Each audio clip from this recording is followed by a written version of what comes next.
Life after death मृत्यु परे आत्मार कौन हुए। मृत्यु एक एमिति सत्य जहाको खूब कम लोक बुझीपारी। पुराण अनुजाई भल कर्म करने द्वारा मृत्यु परे स्वर्ग को जाती, पाप कर्म करुथिबा लोक नरकगामी हुंती। हेले एहा कौन सतरे हुए? प्रकृतरे मृत्यु परे हुए कौन?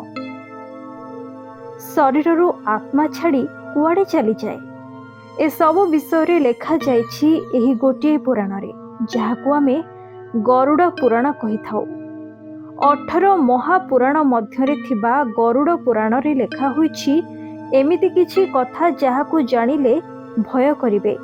गरुड़ पुराणर उत्तर खंडरे मृत्यु लोक विषय रे वर्णना करा जाइछि। गरुड़ पुराण रे भगवान विष्णुंको कहिबा अनुसारे जमलोकरे चित्रगुप्तंक द्वारा सब लोकंक कर्म कुंडलीर लिस्ट रखा जाउछि। कर्म लिस्ट को देखि लोकंक मृत्यु परे तांको आत्मा को सही स्थान को पठा जाए, आउ ताहार फल भी दिया जाए। कुहा जाए मृत्यु परे आत्मा शरीर बाहरिबा परे बुझिबा शक्ति से हराई बसे। लोक परलोक सब किछि देखा जाए।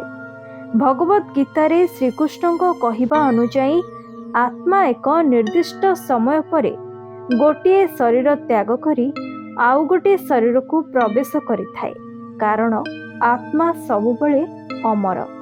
किंतु प्रश्न उठे जे आत्मा जदि अमर तेबे मृत्यु परे कुआड़े जाए? आज जानंतु, मृत्यु परे आत्मा शरीर को सांगे सांगे छाड़ी चली जाई न थाए। मनो शरीर बा आत्मा को मृत्यु परी एक निराट सत्य को मानिबा को समय लगी जाए, आउ एही समय मध्यरे से निज लोकों को छाड़ी की कुआड़े भी जाएनी। मृत्यु को मानिबा जाए किछि समय लगी जाए आत्मा को। आत्मा जम लोक को जीवा पाई पाखा पाखी 47 दिन लगी थाए। मृत्यु परे 13 दिन जाए आत्मा निज लोकों सह रुहे। 12 दिन जाए एही जीवात्मा निज लोकों सह रही सबु कर्म देखि थाए। आउ 13 दिन रे पिंडदान परे स्वर्ग लोक को गमन करे। एहा परे घरे पूजा पाठ आरंभ होई थाए। तेबे स्वर्ग लोक को जीवा परे आत्मार कर्मफल निर्धारित हुए।